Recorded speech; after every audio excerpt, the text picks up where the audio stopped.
ಮಂತಭಾಷಧರಂ ದಿವ್ಯಾರ್ಭಕಾಕೃತಿಂ ಶಿಖಾಬಂಧತ್ರಯೋಪೇತಂ ವೈಷ್ಣೀ ಮಧ್ವಕರಾಂಚಿತಂ ರಾಘವ ರಾಘವ ರಾಕ್ಷಸ ಶತ್ರು ಮಾರುತಿ ವಲ್ಲಭ ಜಾನಕಿ ಕಾಂತ ಶೂಕರ ರೂಪಕ ದಾನವ ಶತ್ರು ಭೂಮಿ ವಿದಾರಕ ಯಜ್ಞವರಂಗ ಆಧಾರಮೌಳಿ ಪರ್ಯಂತಂ ಗುರುಣಾಮಾಕೃತಿಶ್ರಯೇ ತೇನ ವಿಘ್ನಾಃ ಪ್ರಣಶ್ಯಂತಿ ಸಿದ್ಧ್ಯಂತಿ ಚ ಮನೋರಥಾಃ. ನಮಸ್ತೆ ಗುರುಭ್ಯೋ ನಮಃ. ಇವತ್ತು ಒಳ್ಳೆಯ ದಿನ, ಶುಭ ದಿನ. ಇವತ್ತು ನಮ್ಮ ಸಿದ್ಧಾಂತದ ಪ್ರಕಾರ ದಿನ ಪ್ರತಿದಿನವೂ ಶುಭ ದಿನ.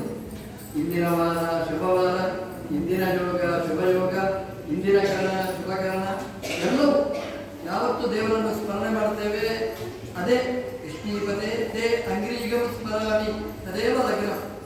ಹಾಗಾಗಿ ದಿನ ಒಳ್ಳೆಯ ದಿನಗಳೇ, ಭರಣಿ ಕೃತಿಗೆ ಕೆಟ್ಟ ದಿನ ಅಂತಿಲ್ಲ, ಎಲ್ಲವೂ ಒಳ್ಳೆಯ ದಿನನೇ. ಇನ್ನು ಭರಣಿ ಕೃತಿಗೆ ಒಳ್ಳೆಯ ದಿನ ಅಲ್ಲ ಅಂತ ಸಂಧ್ಯಾವಂದನೆ ಬಿಡಲಿಕ್ಕಿಲ್ಲ, ದೇವರ ಪೂಜೆ ದಿನ ಪೂಜೆ ಮಾಡಲಿಕ್ಕಿದೆ. ಯಾಕೆಂತಂದ್ರೆ ದಿನವೂ ಒಳ್ಳೆಯ ದಿನ, ಅದರಲ್ಲಿಯೂ ಇವತ್ತು ಒಳ್ಳೆಯ ದಿನ. ಯಾಕೆಂತಂದ್ರೆ ವರಾಹ ದೇವರ ಜಯಂತಿ ಇವತ್ತು, ವರಾಹ ಜಯಂತಿ. ವರಾಹ ಜಯಂತಿಯನ್ನು ನಾವು ಮರೀಲಿಕ್ಕಿಲ್ಲ, ಮರೀಬಾರದು ನಾವು. ಯಾಕೆ ಅಂತಂದರೆ ನಮಗೆ ಜಾಗ ಕೊಟ್ಟ ದೇವರು ವರಾಹ ದೇವರು. ನಮಗೆ ನಮ್ಮ ತಿಮ್ಮಪ್ಪನಿಗೆ ಜಾಗ ಕೊಟ್ಟವರು ವರಾಹ ದೇವರು. ಶ್ರೀನಿವಾಸ ದೇವರು ಎಲ್ಲಿದ್ದಾರೆ ಅಂತಂದರೆ ವರಾಹ ದೇವರ ಒಕ್ಕಲಾಗಿ ಇದ್ದಾರೆ. ವರಾಹ ದೇವರ ಹತ್ರ ಅಗ್ರಿಮೆಂಟ್ ಮಾಡಿಕೊಂಡು ನಮ್ಮ ಶ್ರೀನಿವಾಸ ದೇವರು ಅಲ್ಲಿ ನಿಂತದ್ದು ಆ ಬೆಟ್ಟದಲ್ಲಿ. ಇವತ್ತೇನು ದೊಡ್ಡ ಬೆಟ್ಟ ಅಂತ ನಾವು ಹೇಳ್ತೇವೆ, ಒಳ್ಳೆಯ ವಾಸ್ತು ಶಿಲ್ಪ ಬದ್ಧವಾದಂತಹ ಏಳುಕುಂಡಲ ವಾಸ ಅಂತ ನಾವು ಕರೀತೇವೆ. ದೊಡ್ಡ ಜಾಗ ಕೊಟ್ಟದ್ದು ವರಾಹದೇವರು. ವರಾಹದೇವರ ಹತ್ರ ಹೋಗಿ ಶ್ರೀನಿವಾಸ ದೇವರಿಗೆ ಕೇಳಿದರು, ನಂಗೆ ಕೂಡ್ಲಿಕ್ಕೆ ಒಂದು ಜಾಗ ಬೇಕು ಅಂತ. ಹೀಗೆ ಮನುಷ್ಯನ ವ್ಯವಹಾರ, ದೇವರಲ್ಲಿಯೂ ಇಂತಹ ವ್ಯವಹಾರಗಳಿವೆ. ವರಾಹದೇವರ ಹತ್ರ ಕೇಳಿದರು, ನನಗೆ ಜಾಗ ಬೇಕು ಅಂತ. ವರಾಹದೇವರು ಆಯಿತು ಅಂತ ಹೇಳಿಬಿಟ್ಟು ದಸ್ಕತ್ ಹಾಕೇ ಬಿಟ್ಟು ಇಡೀ ಆ 7 ಕುಂಟಲ ಎಲ್ಲ ಜಾಗವನ್ನು ಮಾಡಿಕೊಂಡ್ರು. ವರಾಹದೇವರು ಕೇಳಿದ್ರು, ಎಷ್ಟು ಜಾಗ? ಇಷ್ಟು ಜಾಗ. ದಸ್ಕತ್ ಹಾಕಿ ಆಗಿದೆ. ವರಾಹದೇವರು ಒಪ್ಪಿಗೆ ಕೊಟ್ಟರು. ಶ್ರೀನಿವಾಸ ದೇವರು ಹೇಳಿದರು, ಜಾಗ ಕೊಟ್ಟದ್ದು ತುಂಬ ಸಂತೋಷ ಆಯಿತು ಅಂತ. ವರಾಹದೇವರು ಹೇಳಿದರು, ನಿನಗೆ ತುಂಬ ಸಂತೋಷ ಆಯಿತು, ಜಾಗ ಕೊಟ್ಟದ್ದಕ್ಕೆ ನನಗೇನು ಅಂತ ಕೇಳಿದೆ. ಆಗ ಶ್ರೀನಿವಾಸ ದೇವರು ಆಚೆ ಈಚೆ ನೋಡಿದರು, ನಾತ ಏನಿಲ್ಲ, ಇರುವುದು ಇಷ್ಟೇ, ಈ ಜಾಗದಿಂದ ಏನಾದರೂ ಮಾಡಬೇಕು, ಏನು ಬೇಡ, ನನಗೆ ಇಷ್ಟು ಮಾಡಿದರೆ ಸಾಕು. ನಿನಗೆ ನೈವೇದ್ಯ ಆಗುವುದಕ್ಕಿಂತ ಮುಂಚೆ ನೈವೇದ್ಯ ನನಗಾಗಬೇಕು. ನಿನ್ನನ್ನು ನೋಡುವ ಭಕ್ತರು ಮೊದಲು ನಿನ್ನನ್ನು ನೋಡುವುದಕ್ಕಿಂತ ಮುಂಚೆ ನನ್ನನ್ನು ನೋಡಬೇಕು. 2 ಅಗ್ರಿಮೆಂಟಿಗೆ ಒಪ್ಪಿಗೆ ಹಾಕಿದ್ದಾರೆ, ಸಹಿ ಹಾಕಿದ್ದಾರೆ. ಇದೆಲ್ಲ ನಾವು ನೆನಪಿಟ್ಟುಕೊಳ್ಳಬೇಕು. ಶ್ರೀನಿವಾಸ ದೇವರ ದರ್ಶನ ಮಾಡ್ತೇವೆ, ಅಲ್ಲಿಂದಲೇ ಹಿಡಿದು ಬರ್ತೇವೆ. ವರಾಹದೇವರು ನಿಕಾ ನಿಕಾ ನಿಕಾ ಅಂತ ನೋಡ್ತಾ ಇರ್ತಾರೆ, ಬರೀತಾರೆ ಇದ್ದಾರೆ. ಶ್ರೀನಿವಾಸ ದೇವರ ದರ್ಶನಕ್ಕೆ ಹೋಗಿದ್ದಾನೆ, ಇಲ್ಲಿ ಬರಲಿಲ್ಲ. ಆ CCTV ವರಾಹದೇವರ ಹತ್ರನೇ ಇಟ್ಟಿದ್ದಾರೆ.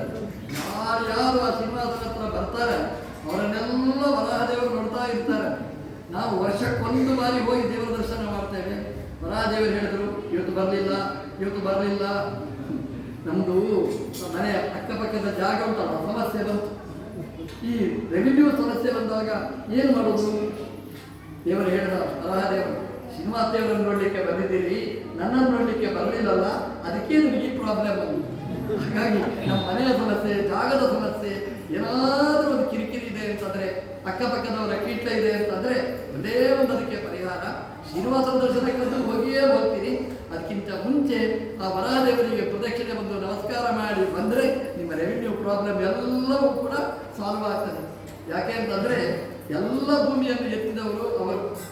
ಬರೀ ತಿರುಪತಿ ಅಷ್ಟೇ ಅಲ್ಲ, ಹಿರಣ್ಯಾಕ್ಷ ಭೂಮಿಯನ್ನು ನೀರಲ್ಲಿ ಮುಳುಗಿಸಿದಾಗ ಎತ್ತಿ ಹಿಡಿದು ರಕ್ಷಣೆ ಮಾಡಿದ ದೇವರು ವರಾಹ ದೇವರು.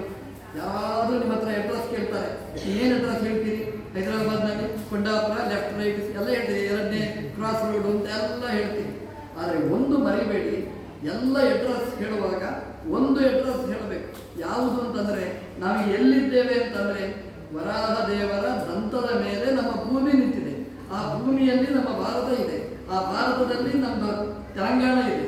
ಆ ತೆಲಂಗಾಣದಲ್ಲಿ ಕೊಂಡಾಪುರ ಇದೆ. ಕೊಂಡಾಪುರದಲ್ಲಿ ನಾವು ಇದ್ದೇವೆ ಅಂತ ಹೇಳುವಾಗ ಕ್ಯಾರ್ ಆಫ್ ವರಾಹ ಅಂತ ಹೇಳಲಿಕ್ಕೆ ಮರಿಬೇಡಿ ಅಂತ ವರಾಹದೇವರು ತಿಳಿಸಿದ್ದಾರೆ. ಇವತ್ತು ಭೂ ವರಾಹ ಜಯಂತಿ. ಇವತ್ತಾದರೂ ನಾವು ನೆನಪಿಸಿಕೊಡಬೇಕು. ವರಾಹದೇವರನ್ನು ದಿನ ನಾವು ನೆನಪಿಸಿಕೊಂಡರೆ ನಮಗೆ ಜಾಗ ಗಟ್ಟಿಯಾಗ್ತದೆ. ನಮಗೆ ಜಾಗ ಗಟ್ಟಿಯಾಗುತ್ತೆ ಅಂತಂದರೆ ನಮ್ಮ ಮನೆಯಲ್ಲಿ ಒಳಗೆ ಯಾವ ಸಮಸ್ಯೆನೂ ಬರುವುದಿಲ್ಲ. ಇಲ್ಲದಿದ್ದರೆ ಇಲ್ಲೊಂದು ಬಾಗಿ ತೆಗಿಬೇಕು, ಅಲ್ಲೊಂದು ಬಾಗಿ ತೆಗಿಬೇಕು, ಇಡ್ಲಿ ಕಿಟಕಿ ತೆಗಿಬೇಕು, ವಾಸ್ತು ದೋಷ ಅಂತ ಹೇಳ್ತಲೇ ಇರ್ತಾರೆ. ಯಾವ ದೋಷನೂ ಬರದೇ ಇರಬೇಕಾದ್ರೆ ಆ ವರಾಹದೇವರನ್ನು ಸ್ಮರಣೆ ಮಾಡಿದರೆ, ವರಾಹ ಆ ಗಟ್ಟಿಯಾಗಿ ನಮ್ಮ ಮನೆಯ ಜಾಗವನ್ನು ಹಿಡಿದರೆ ಮನೆಯೊಳಗೆ ಕಿರಿಕಿರಿ, ಕಿಟ್ಲೆ, ಒಬ್ಬರು ಬೈಯುವುದು, ಜಗಳ ಆಗುವುದು ಇಂಥದ್ದು ಯಾವುದೇ ಸಮಸ್ಯೆಗಳು ಬಾರದೆ ಚೆನ್ನಾಗಿ ನಾವು ಇರಲಿಕ್ಕೆ ಸಾಧ್ಯ. ಅಂತಹ ವರಾಹ ಜಯಂತಿಯ ಈ ಪವಿತ್ರ ಈ ದಿವಸದಲ್ಲಿ ಈ ಕೃಷ್ಣನ ಕಡಗೋಲು ಕೃಷ್ಣ ರಾಯರ ಸನ್ನಿಧಾನದಲ್ಲಿ ನಾವು ಇದ್ದೇವೆ. ನಮ್ಮ ವಸಂತಕುಮಾರ್ ಅವರು ಇಂತಹ ಮಠವನ್ನು ನಿಮ್ಮೆಲ್ಲರ ಸಹಕಾರದಿಂದ ಕಟ್ಟಿ ಸುಭದ್ರವಾದ ಮಠವನ್ನಾಗಿ ಮಾಡಿದ್ದರಿಂದ ನಮಗೆ ಕೊಂಡಾಪುರದವರಿಗೆ, ಆ ತೆಲಂಗಾಣದವರಿಗೆ ಒಂದು ದೊಡ್ಡ ಆಶ್ರಯ, ದಾನ ಧರ್ಮ ಹೋಮ ಆಶ್ರಯ ಈ ರಾಯರ ಸನ್ನಿಧಾನ, ಕೃಷ್ಣನ ಸನ್ನಿಧಾನ, ಪ್ರಾಣದೇವರ ಸನ್ನಿಧಾನ, ನರಸಿಂಹದೇವರ ಈ ಜಾಗದಲ್ಲಿ ನಮಗೆ ಎಲ್ಲ ಕರ್ಮಗಳನ್ನು ಧರ್ಮವನ್ನು ಮಾಡಲಿಕ್ಕೆ ಒಳ್ಳೆಯ ಅವಕಾಶ. ಹಾಗಾಗಿ ಮಠ ಇದು ಭವ್ಯವಾದ ಮಠ. ಸಾಮಾನ್ಯವಾಗಿ ಮಠ ಅಂದರೆ ಇಷ್ಟೇ ಜಾಗ ಇರ್ತದೆ, ಮೇಲೆ ಮೇಲೆ ಮೇಲೆ ಮೇಲೆ ಹೋಗ್ತದೆ. ಇದು ಕೊಂಡಾಪುರದ ಮಠ ಹಾಗಲ್ಲ, ಇದು ಹೀಗೆ ಹೀಗೆ ಎಷ್ಟು ಸಮೃದ್ಧವಾಗಿ ಬೆಳೆಯಲಿ, ಚೆನ್ನಾಗಿ ಆಗಿರಲಿ. ಇದರ ಪ್ರಯೋಜನ ಮತ್ತು ನಮ್ಮ ಸಮಾಜಕ್ಕೆ ಆಗಲಿ, ದೇವರು ಒಳ್ಳೆಯದು ಮಾಡಲಿ. ಅವರಿಗೂ 80 ಶಾಂತಿಯನ್ನು ಮಾಡಿದ ಅವರಿಗೆ 90, 100ನೇ ಶಾಂತಿಯೂ ಚೆನ್ನಾಗಿ ಆಗಲಿ.